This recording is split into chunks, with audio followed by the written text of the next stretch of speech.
Hello friends, welcome back to MKP English. நாம் போன வீடியோவில் தினமும் செய்கிற வேலைகளை எந்த சென்டென்ஸ் ஸ்ட்ரக்சரை யூஸ் பண்ணி சொல்லணும் அப்படின்னு பார்த்தோம். அதே மாதிரி நாம் ஒரு குறிப்பிட்ட சமயத்தில் நாம் ஒரு வேலையை தொடர்ந்து செய்கிறோம் அப்படின்னா அதுக்கு எந்த ஸ்ட்ரக்சரை யூஸ் பண்ணணும் அப்படின்னும் பார்த்தோம். இப்போது இந்த வீடியோவில் இன்னொரு சென்டென்ஸ் ஸ்ட்ரக்சரை பற்றி பார்த்துடலாம். சில சமயத்தில் நான் இப்போ தான் வந்தேன், எனக்கு அதை பற்றி ஒன்றும் தெரியாது அப்படின்னு சொல்லுவோம் இல்லையா? இதை எப்படி இங்கிலீஷில் சொல்லலாம் அப்படின்னா, இப்போ தான் அப்படின்றத ஜஸ்ட் நவ் அப்படின்னு சொல்லுவோம்.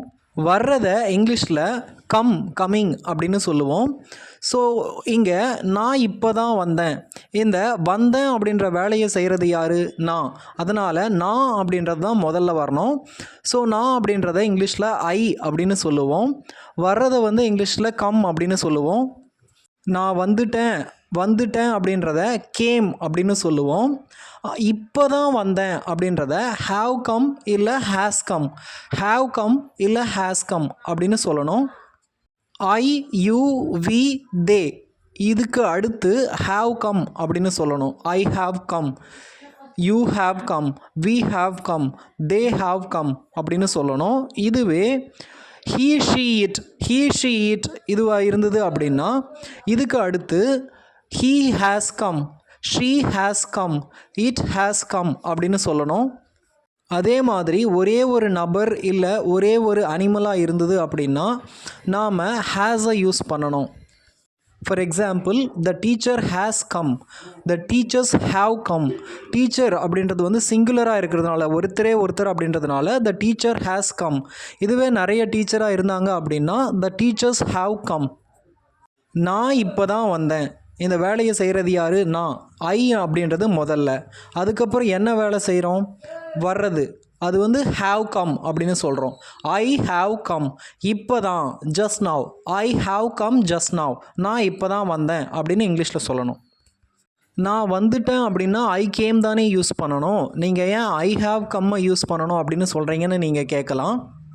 நாம் ஒரு வேலையை எப்போவோ செஞ்சோம் அப்படின்னா ஐ கேம் அப்படின்றத சொல்லலாம். ஆனால் ரீசண்டாக நடக்கிற ஆக்ஷன்ஸ்க்கு, இப்போ தான் கொஞ்சம் நேரத்துக்கு முன்னாடி நடந்த ஆக்ஷன்ஸ்க்கு நாம் இந்த மாதிரி ஹாவ் ப்ளஸ் பி3, ஹேஸ் ப்ளஸ் பி3 ஸ்ட்ரக்சர் தான் யூஸ் பண்ணணும்.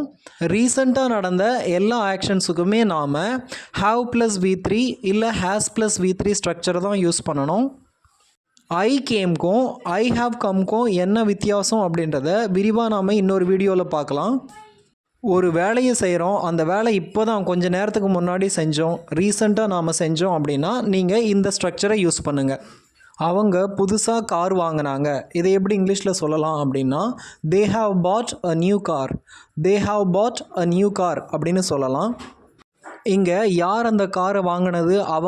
அவங்க அப்படின்றத இங்கிலீஷில் தே அப்படின்னு சொல்லுவோம். ஸோ தே தான் ஃபஸ்ட் வரணும். அதுக்கடுத்து என்ன வேலையோ அந்த வேலை, அந்த ஆக்ஷன் ரெண்டாவது வரணும். இங்கே என்ன வேலை? வாங்குகிற வேலை. ஸோ வாங்குறத இங்கிலீஷில் பை அப்படின்னு சொல்லுவோம். பையோட V3 ஃபார்ம், அதாவது பை, பாட். ஸோ அந்த V3 ஃபார்ம் தான் நாம் ஹாவ் இல்லை ஹேஸ்க்கு அடுத்து யூஸ் பண்ணணும். ஸோ முதல்ல தேவ், அதுக்கு அடுத்து ஹாவ் இல்லை ஹேஸ். இங்கே தே வந்ததுனால ஹாவை யூஸ் பண்ணணும். They have. அடுத்து ஹாவுக்கு அடுத்து அந்த ஆக்ஷனோட V3 ஃபார்ம், பை அப்படின்றது வேலை இல்லையா? இந்த பை அப்படின்ற வேலையோட V3 ஃபார்ம் என்ன அப்படின்னா பாட். By, pot. ஸோ ஹாவுக்கு அடுத்து நாம் பாட் அப்படின்றத யூஸ் பண்ணணும். தே ஹாவ் பாட். அதுக்கு அடுத்து அவங்க என்ன வாங்கினாங்களோ அதை சொல்லணும். They have pot a new car. இதோட அர்த்தம் என்ன அப்படின்னா அவங்க 10 வருஷத்துக்கு முன்னாடியோ இல்லை அதுக்கு முன்னாடியோ கார் வாங்குறாங்க அப்படின்னு அர்த்தம் இல்லை. அவங்க ரீசெண்டாக கார் வாங்கியிருக்காங்க அப்படின்னு அர்த்தம். அது 2 நாளைக்கு முன்னாடியாக இருக்கலாம், இல்லை ஒரு வாரத்துக்கு முன்னாடியாக இருக்கலாம். ரீசெண்டாக அவங்க கார் வாங்கியிருக்காங்க அப்படின்னு அர்த்தம். ரீசெண்ட் ஆக்ஷன்ஸ் எல்லாத்தையுமே நாம் ஹாவ் ப்ளஸ் V3 இல்லை ஹேஸ் ப்ளஸ் V3 யூஸ் பண்ணி தான் சொல்லணும். சரி, இந்த ஆக்ஷன் ரீசெண்டாக தான் நடந்தது அப்படின்றத நாம் எப்படி தெரிஞ்சுக்குவோம் அப்படின்னு நீங்கள் கேட்கலாம். இப்போது ஜஸ்ட் நவ், ஆல்ரெடி, இந்த வார்த்தைகள்லாம் எடுத்துக்கிட்டிங்க அப்படின்னா இதெல்லாம் ரீசெண்டாக நடந்தது அப்படின்றத குறிக்குது. ஒருவேளை இந்த வார்த்தைகளே இல்லாமல் எந்த ஒரு டைம் எக்ஸ்ப்ரெஷனையும் கொடுக்காம yesterday, day before yesterday, last month அப்படின்னு எந்த ஒரு டைமையும் கொடுக்காம கொடுத்துருக்காங்க அப்படின்னா, அதாவது சிம்பிளாக they have pot a new car அப்படின்னு சொல்லியிருக்காங்க. இங்கே ஜஸ்ட் நாவோ ஆல்ரெடியோ லாஸ்ட் மந்த்தோ எதுவுமே சொல்லலை. இது மாதிரி டைம் எக்ஸ்ப்ரெஷன் கொடுக்காமையே ஒரு சென்டென்ஸை சொல்லியிருக்காங்க அப்படின்னா அதுக்கு அதோட அர்த்தம் என்னென்னா அது ரீசெண்டாக நடந்திருக்கு அப்படின்னு தான் அர்த்தம். பெரும்பாலும் நீங்கள் இந்த சென்டென்ஸ் ஸ்ட்ரக்சரில் ஜஸ்ட் நவ், ஆல்ரெடி இந்த வார்த்தைகளை நீங்கள் அடிக்கடி கவனிக்கலாம்.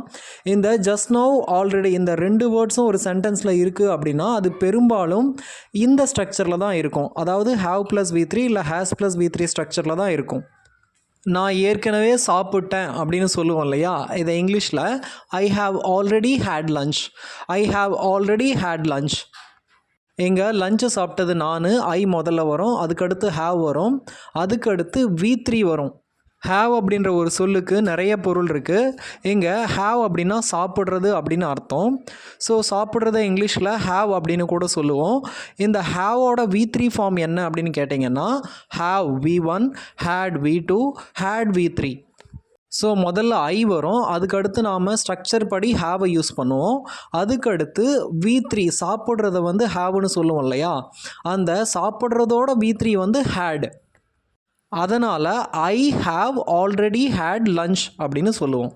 உங்களுக்கு இது கன்ஃபியூசிங்காக இருக்குது அப்படின்னா நீங்கள் I have already eaten lunch அப்படின்னு கூட சொல்லலாம். இப்போது இதை எப்படி பாசிட்டிவில் சொல்கிறது அப்படின்னு பார்த்தோம். இப்போது நெகட்டிவ்லையும் கொஸ்டின்லையும் எப்படி சொல்லலாம் அப்படின்னு பார்க்கலாம் ஃப்ரெண்ட்ஸ். அவன் ஏற்கனவே ஸ்டார்ட் பண்ணிட்டான் அப்படின்னு சொல்லுவோம் இல்லையா, இதை இங்கிலீஷில் ஹீ ஹேஸ் ஆல்ரெடி ஸ்டார்டட். இதையே நெகட்டிவில் சொல்லணும், அவன் ஸ்டார்ட் பண்ணலை அப்படின்னு நெகட்டிவில் சொல்லணும் அப்படின்னா he hasn't started it, he hasn't started it அப்படின்னு சொல்லணும். அது என்ன அங்கே மட்டும் ஆல்ரெடின்னு சொன்னேன், இங்கே எட் அப்படின்ற புது வார்த்தையை யூஸ் பண்ணுறியே அப்படின்னு நீங்கள் கேட்கலாம். அவன் ஏற்கனவே ஸ்டார்ட் பண்ணிட்டான், அங்கே ஏற்கனவே அப்படின்னு சொல்கிறோம், அதனால் ஆல்ரெடி அப்படின்ற வேர்டை யூஸ் பண்ணுறோம். ஆனால் அதையே நெகட்டிவாக சொல்லும்போது அவன் ஏற்கனவே ஸ்டார்ட் பண்ணலை அப்படின்னு சொல்ல மாட்டோம், அவன் இன்னும் ஸ்டார்ட் பண்ணலை அப்படின்னு தான் சொல்லுவோம். இன்னும் அப்படின்றத இங்கிலீஷில் எட் அப்படின்னு சொல்லுவோம். அதனால தான் he has not started it, he has not started it அப்படின்னு சொல்கிறேன். இதையே கேள்வியாக கேட்கணும் அப்படின்னா அவன் ஏற்கனவே ஸ்டார்ட் பண்ணிட்டானா அப்படின்னு கேள்வியாக கேட்கணும் அப்படின்னா has he already started, has he already started அப்படின்னு கேட்கலாம். அவ்வளோதான் ஃப்ரெண்ட்ஸ். இந்த ரீசன்ட் ஆக்ஷன்ஸ்க்காக மட்டுமே நாம் இந்த ஸ்ட்ரக்சரை யூஸ் பண்ணுறதில்ல, இந்த ஹாவ் ப்ளஸ் V3 இல்லை ஹேஸ் ப்ளஸ் V3 ஸ்ட்ரக்சரை யூஸ் பண்ணுறதில்ல. இன்னும் சில சுச்சுவேஷன்ஸில் கூட நாம் இதை யூஸ் பண்ணுறோம். அதை நாம் அடுத்த வீடியோவில் பார்க்கலாம் ஃப்ரெண்ட்ஸ். இந்த வீடியோ உங்களுக்கு பிடிச்சிருந்ததுன்னா லைக் பண்ணுங்கள், மறக்காமல் என்னோடய சேனலுக்கு சப்ஸ்கிரைப் பண்ணுங்கள் ஃப்ரெண்ட்ஸ். தேங்க்யூ.